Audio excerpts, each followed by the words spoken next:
ჭადრაკის დაფისა და ფიგურების გამოსახულებას, რომელსაც ეკრანზე ვხედავთ, ან წიგნში დავინახავთ, დიაგრამა ეწოდება. თამაშის წინ ფიგურების განლაგებას საწყისი მდგომარეობა ეწოდება.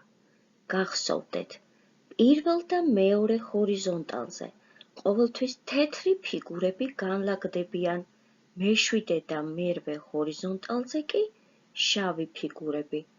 თამაშს ყოველთვის თეთრები იწყებენ, შემდეგ შავები აკეთებენ საპასუხო სვლას და ასე გრძელდება თამაშის დასრულებამდე. თეთრი ლაზიერი საწყის პოზიციაზე ყოველთვის თეთრ უჯრაზე, ანუ D1 უჯრაზეა განთავსებული.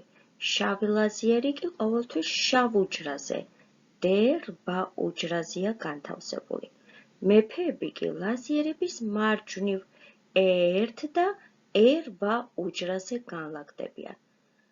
თეთრი მეფე შავ უჯრაზე, შავი მეფე თეთრ უჯრაზე. ჭადრაკის დაფა ორ ვერტიკალურ ნაწილად იყოფა.